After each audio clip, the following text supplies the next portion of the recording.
وما نعم إلى الله إلا الله رسول أستغفر الله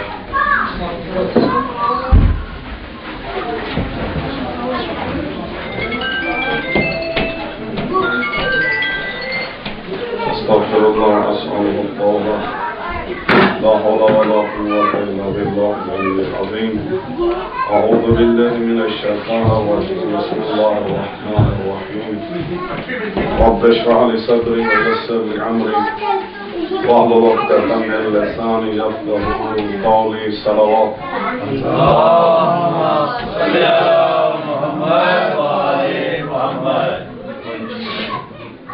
الف لام میم ذلك الكتاب لا ريب فيه هدى للمتقين. عزیزان گرامی، ماہ مبارک رمضان بخشش کا، رحمت کا اور مغفرت اور توبہ کا مہینہ ہے. اس مہینے میں جتنی ہم اللہ سے دعا کریں، التجا کریں، توبہ کریں، عبادت کریں کم ہے، لیکن یہ وہ مہینہ ہے، یہ برکتوں کا وہ مہینہ ہے جس میں سانس لینا بھی عبادت ہے، جس میں کلام خدا پڑھنا عبادت ہے، جس میں روزہ رکھنا عبادت ہے، جس میں راتوں کو جاگنا عبادت ہے، جس میں دن کو پیاس اور بھوکا رہنا عبادت ہے، جس میں اللہ کے بندوں کی افطار کرانا یا خدمت کرنا یا ان پہ انفاق کرنا یا ان پہ تقرین کرنا ہر حوالے سے جو ہے عبادت ہے. اور پورے ایک سال کا جو آئندہ کا سلسلہ ہے وہ اسی ایک مہینے میں پروردگار عطا کرتا ہے. تو ہمیں کوشش کرنی چاہیے کہ اس مہینے میں اپنے آپ کو اہل بنائیں کسی چیز کے جذب کرنے کا، کسی چیز کے حاصل کرنے کا. مثلاً دیکھیے کہ دریاؤں میں جب طغیانی آتی ہے، پانی آتا ہے، اگر ایک بہت بڑا ڈیم ہو تو اس پانی کو روک لیتا ہے اور اس سے کسی کو نقصان بھی نہیں پہنچتا، اور جب پانی کم ہوتا ہے تو اسی پانی سے فائدہ حاصل کیا جاتا ہے. لیکن اگر وہ ڈیم نہ ہو، وہ ظرفیت نہ ہو کسی چیز کو حاصل کرنے کی، جمع کرنے کی، ذخیرہ کرنے کی، تو وہی پانی سیلاب بن جاتا ہے، وہی فلڈ بن جاتا ہے، اسی سے پھر نقصان ہوتا ہے. تو اس ماہ مبارک میں جو ہمیں تیاری کرنی ہے یا اپنے آپ کی ظرفیت بڑھانی ہے کہ کس طرح اللہ کی نعمتوں کو انسان جذب کرے یا کس طرح اللہ کی نعمتوں کو حاصل کرے. ظاہر ہے کہ پانی کا اتنا بڑا ذخیرہ بنانے کے لیے بھی کوئی محنت کرنی پڑتی ہے، تب جا کے کوئی ڈیم بنتا ہے، کوئی ذخیرہ ہوتا ہے اور اس کے بعد فائدہ ہوتا ہے. تو بہرحال اللہ کے نور اور اللہ کی ضیافت اور اللہ کی مہمانی اور اللہ کی نعمتوں کے نزول کا مرکز اگر ہم نے اپنے آپ کو، اپنے قلب کو، اپنے روح کو، اپنے بدن کو بنانا ہے تو اس کے لیے ہمیں محنت اور تیاری کرنی ہوگی. صلوات پڑھیں. دوسری بات یہ ہے کہ دعائے مکارم اخلاق کے حوالے سے گفتگو ہوگی، لیکن دعا کے حوالے سے کلی طور پہ یہی ہے کہ جیسے کہ آپ کی خدمت میں کل بھی عرض کیا کہ پروردگار انتظار میں ہوتا ہے. تو دعا انسان خشوع کے ساتھ، خضوع کے ساتھ، بعض اوقات ہوتے ہیں ہم نے دعائیں رٹی ہوئی ہوتی ہیں یا ریپیٹیڈ ہماری جو ہے دعائیں ہوتی ہیں، ہر روز ایک جیسی دعا مانگتے ہیں، توجہ نہیں ہوتی. بس وہ کیا کہتے ہیں، زبان پہ چڑھی ہوئی ہے چیز، اس کے بعد بیٹھتے ہیں اور اللہ یہ بھی دے دے، وہ بھی دے دے، وہ بھی دے دے، وہ بھی دے دے، اور اس طرح ہماری دعا ختم ہو جاتی ہے. تو دعا کی کیفیت جو ہے وہ ضروری ہے، یعنی مانگنے والے کے جو ہے الفاظ کیا ہیں، اس کا دل میں کیا ہے، اس کی سوچ میں کیا ہے، کس طرح گڑ گڑا کر خشوع و خضوع کے ساتھ یا رو کر یا آہوزاری کے ساتھ یا کس کا وسیلہ اور واسطہ دے کر مانگ رہا ہے. تو جس انداز میں انسان مانگتا ہے اسی انداز میں پروردگار عطا کرتا ہے. اب اجتماعی دعا جب ہو رہی ہوتی ہے تو اس میں اور زیادہ قبولیت کے چانسز ہوتے ہیں. یعنی اس پورے اجتماع میں اگر ایک بچہ ہو یا ایک ایسا شخص ہو کہ جس کے گناہ نہ ہو اور وہ مستجاب دعا ہو تو وہ اجتماعی دعا سب کے لیے قبول ہوتی ہے، سب کی دعائیں قبول ہوتی ہیں. تو اجتماعی دعا میں دعا بھی باوازِ بلند ہونی چاہیے اور آمین بھی اس سے زیادہ بلند ہونی چاہیے. یعنی ہماری اب بدقسمتی یہ ہے کہ ہمیں اللہ سے مانگتے ہوئے بھی شرم آتی ہے اور آمین کہتے ہوئے بھی شرم آتی ہے. ویسے ہم زندگی میں چیخنا چلانا باتیں کرنا نوائز کرنا ہمیں بہت آتا ہے، لیکن جب دعا پڑھنے کی بات ہو، صلوات پڑھنے کی بات ہو، آمین کہنے کی بات ہو، کسی کی آواز نہیں نکلتی۔ پر محمد روالے محمد صلوات اللہم صلی علی محمد وعلی۔ اب یہی صلوات دعا بھی ہے، اور جتنا بلند آواز سے پڑھا جائے اس سے مومنین کے قلوب میں آپس میں محبت بڑھتی ہے، یعنی جہاں محمد والے محمد کے برکات اور اللہ کی فیورز میں اضافے کا باعث بنتے ہیں، وہاں خود مومنین کے درمیان صلوات کے بہت سارے فائدے ہیں۔ تو اسی طرح جب بھی دعا کی جائے اجتماعی طور پہ، چاہے نماز کے آخر میں ہو یا ویسے دعا کی جا رہی ہو، یا اسی دعا افتتاح کے آخر میں کتنی ساری حاجات طلب کی جاتی ہیں، تو اس کو آمین کو بہت بلند آواز سے کہنا چاہیے۔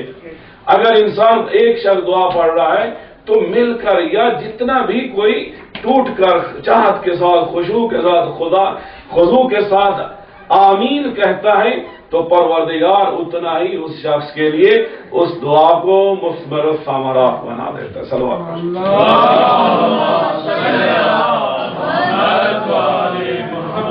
بسم اللہ الرحمن الرحیم۔ یہ صحیفہ کاملہ امام سجاد علیہ السلام کی دعا ہے، اور یہ اس میں سے 20ویں دعا ہے، دعا مکارم الاخلاق۔ بہرحال ساری دعائیں، ہر روز کی دعائیں ایک ذخیرہ ہے ہمارے لیے۔ اور پھر یہ بھی صلوات کی بات ہو رہی، محمد والے محمد پر درود بھیجنے کی بات تھی، تو امام علیہ السلام نے پریکٹیکلی ان دعاؤں میں سکھایا ہے۔ ہر پیراگراف کے بعد آپ جس دعا کو بھی اٹھائیں، ہر 2 4 5 لائنوں کے بعد امام علیہ السلام محمد والے محمد پہ درود بھیجتے ہیں۔ اب امام صادق علیہ السلام کی یہ حدیث ہے کہ جب آپ کی دعا کا آغاز بھی صلوات سے اور انتہا بھی صلوات سے ہو تو اللہ اس صلوات کو ہر حال میں قبول کرتا ہے۔ تو وہ خدا پھر بخیل نہیں ہے جو ابتدا کو قبول کرے، انتہا کو قبول کرے، درمیان والی چیز کو قبول نہ کرے۔ اب امام علیہ السلام نے بھی اس دعا کو شروع کیا ہے تو اس کا آغاز بھی اسی محمد و آل محمد کی عظمت پر درود و سلام سے ہے۔ اچھا، آپ دیکھیے کہ امام علیہ السلام کس طرح ہمیں سکھا رہے ہیں دعا کس طرح کرنی چاہیے۔ مثلا ہم سیدھا جو ہے، جو اپنی چیز ہوتی ہے نا، میٹیریلسٹک لائف میں جو چیز ہمیں چاہیے ہوتی ہے، ہم سیدھا وہی چیز مانگتے ہیں اللہ سے۔ اب دیکھیں امام علیہ السلام کی تربیت کیا ہے، امام علیہ السلام میں کس طرح ٹیچ کریں ہمیں کس طرح دعا کرنی تھی۔ پہلی بات تو یہی ہے کہ جو چیز دعا کی شرط، قبولیت کی شرط ہے، اس کو کہو، یعنی صلوات کو کہو۔ تو امام علیہ السلام نے بھی ابتدا کی اللہم صلی علی محمد وآلہ۔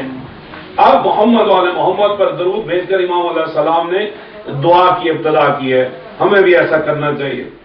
آگے امام علیہ السلام فرماتے ہیں وَبَلِّغْ بِإِيمَانِ أَكْمَلَ الْإِيمَانِ، اے اللہ مجھے ایسا ایمان ابلاغ کر، ایسا ایمان کا صاحب بنا، ایسا ایمان مجھے عطا کر۔ اکمل الایمان، the most perfect of the faith should be my faith۔ اے اللہ مجھے ایسا ایمان عطا کر کہ یعنی جو بہترین سے بہترین، پرفیکٹ اور کامل ترین جو ایمان ہے وہ مجھے عطا کر۔ اب یہ کیا ہے؟ یہ دعا ہے۔ کبھی ہم نے ایسی دعائیں مانگی اللہ مجھے صاحب ایمان بنا یا میرے ایمان کو کامل بنا۔ ہم کیا مانگتے ہیں؟ امام علیہ السلام کس طرح کی تربیت کر رہے ہیں ہماری؟ تو پہلی بات جو ہے یہ اخلاق بھی ہے، یہ اخلاق بھی ہے۔ ایمان جو ہے انسان کے ظاہری اور باطنی اخلاق سے بھی مربوط ہے، کیونکہ ایمان اندر کی چیز ہے اور اخلاق باہر کی چیز ہے۔ جتنا ایمان مضبوط ہوتا ہے اتنا ہی انسان کا اخلاق جو ہے وہ مضبوط ہوتا ہے۔ حضرت علی علیہ السلام سے کسی نے پوچھا اللہم صلی علی محمد وآلہ محمد، وسئل عن الایمان، کسی نے ایمان کے بارے میں حضرت علی علیہ السلام سے سوال کیا، فقال الایمان علی 4 دعائم، تو حضرت علی علیہ السلام نے جواب دیا کہ ایمان کے 4 پلر ہیں، 4 ستون ہیں۔ There are 4 pillars of ایمان، الصبر والیقین والعدل والجہاد. امام علیہ السلام فرماتے ہیں جو شخص صاحب ایمان بننا چاہتا ہے تو ایمان کے یعنی ایمان ایک بلڈنگ کا نام ہے، اور وہ بلڈنگ بغیر پلرز کے، بغیر ستونوں کے نہیں بن سکتی، نہیں ٹھہر سکتی. اور اس ایمان کی عمارت کے بلڈنگ کے جو 4 پلرز ہیں ان میں سے پہلا ہے صبر. یعنی جس میں صبر نہیں ہے اس میں ایمان نہیں ہے. اب عام طور پہ آپس میں لڑائیاں کیوں ہوتی ہیں، جھگڑے کیوں ہوتے ہیں، غصہ کیوں ہوتا ہے؟ اس لیے کہ صبر نہیں ہوتا. اب صبر کے بھی آگے اقسام ہیں. ایک صبر یہ ہے کہ انسان گناہوں پہ صبر کرے، اور بہت بڑی نیکی یہی ہے جب بھی انسان کے سامنے گناہ کا موقع آئے اور انسان گناہ نہ کرے، ایسے شخص کو کہتے ہیں صابر. یعنی گناہوں پر صبر کرنا، گناہ سامنے ہو، گناہ پہ انسان قادر بھی ہو لیکن پھر بھی گناہ سے فرار کرے، تو یہ ایک صبر ہے. دوسرا صبر عبادت میں صبر، دعا میں صبر، عبادت میں صبر. عبادت میں صبر کیا ہے کہ اگر 1 مہینے کے روزے رکھ لیں اس کا مطلب پورا سال روزے نہ رکھیں، نہیں، بلکہ اس روزے جیسی نعمت کو کوشش کرنا چاہیے زیادہ سے زیادہ پرولونگ کریں، کوانٹٹی وائز بھی اور کوالٹی وائز بھی. اسی طرح نماز ہے، اگر انسان 1 نماز پڑھتا ہے کوشش کرے 5 پڑھے، اگر 5 نماز واجب پڑھتا ہے کوشش کرے نماز شب پڑھے، اگر نماز شب پڑھتا ہے کوشش کرے اس ماہ مبارک رمضان میں مستحب 1000 رکعت نماز، ہر رات 20 یا 30 رکعت جو ہے وہ ریکمینڈڈ ہے. آپ کو چارٹ بھی دیا گیا کہ ہر رات کتنی رکعتیں کس طرح پڑھنی چاہیے، تو یہ بھی ریکمینڈڈ ہے. اسی طرح انسان اگر انفاق کرتا ہے، چیریٹی کرتا ہے، یا مومنین کی دعوت کرتا ہے، یا مومنین کی ہیلپ کرتا ہے، جو بھی نیکی اور عبادت کا کام انسان کرتا ہے، یہ نہیں ہے کہ 1 دفعہ کرے، 10 دفعہ کرے، 100 دفعہ کرے اور پھر کہے کہ آپ کامل ہو گیا، نہیں، بلکہ عبادت کے اندر صبر، یعنی انسان مسلسل عبادت کرتا رہے. پہلا صبر انسان گناہوں پہ صبر کرے، گناہ نہ کرے. دوسرا صبر انسان عبادت کے اندر صبر جاری رکھے. تیسرا صبر جب بیماری ہو، جب مشکل ہو، جب پریشانی ہو، جب آزمائش ہو، جب خدا اپنی دی ہوئی چیزوں کو کسی امتحان کے لیے واپس لے لے، تو انسان ایسا نہ ہو کہ خدا کے خلاف باتیں کرے یا انسان بے چین ہو جائے یا بے صبر ہو جائے، بلکہ جب اللہ دے رہا ہوتا ہے تب بھی انسان شکر کرے، جب اللہ لے رہا ہوتا ہے تب بھی انسان صبر اور شکر کرے. تو یہ صبر کی اقسام ہے، اور صبر ایمان کا پہلا پلر ہے. دوسرا پلر ہے یقین. اگر اللہ کی کتاب پر، اللہ کے کلام پر، روز محشر پر، حساب و کتاب پر، قبر کے اندر سوال و جواب پر انسان کو یقین ہو تو انسان گناہ ہی نہ کرے. کیونکہ بہت سارے گناہ ہیں ہم پولیس والوں کے آگے نہیں کرتے، یا کیمرے کے آگے ہم گناہ یا انلیگل چیزیں نہیں کرتے، یا گھر والوں کے آگے کچھ گناہ نہیں کرتے. کیوں؟ تاکہ ہماری عزت محفوظ رہے، یا قانون کے حوالے سے کچھ ہمارے اوپر مشکل نہ آئے. یقین ہوتا ہے، جہاں یقین ہوتا ہے وہاں ہم بہت سارے کام نہیں کرتے. اب تھیوریٹیکلی ہم سب مانتے ہیں اللہ ہر جگہ ہے، اللہ ہمیں دیکھ رہا ہے، لیکن اگر اس بات پر یقین ہوتا تو کوئی بھی شخص نہ لوگوں کے سامنے نہ ہی تنہائی کے اندر کوئی گناہ کرتا. یقین کیا ہمارے اندر فقدان ہے، یا ہمارا یقین کمزور ہے کہ اللہ کی عطا پہ اور اللہ کے فیصلوں پر اور اللہ کے ریوارڈز پر، اللہ کی بہشت پر، اللہ کی نعمتوں پر بھی حتیٰ کہ ہمیں یقین نہیں ہے. تو پہلی چیز جو ایمان کی ہے وہ کیا ہے؟ صبر ہے. اور دوسری چیز ہے یقین، اور تیسری چیز ہے عدل. عدالت کے بغیر خدا عادل ہے، اور خدا کسی کو بھی ایسے نہیں ہے کہ مفت میں جو بھی کہے گا اس کو بہشت میں بھیج دے گا. ظاہر ہے کہ جس نے عبادت کی ہو، جس نے پوری زندگی ریاضت کی، اللہ کے حکم کی اطاعت کی ہو، ایسا نہیں ہے اس کو. اور خود قرآن میں بھی اور اس میں دعا کمیل کے بھی اندر اللہ تعالیٰ فرماتا ہے کہ جو شخص ظالم ہے اور جابر ہے اور گناہ کرتا ہے اور جو شخص مومن ہے وہ دونوں برابر نہیں ہو سکتے۔ خدا عادل ہے، خدا یہی چاہتا ہے کہ اس کی یہ صفت اس کے بندوں کے اندر بھی ہو۔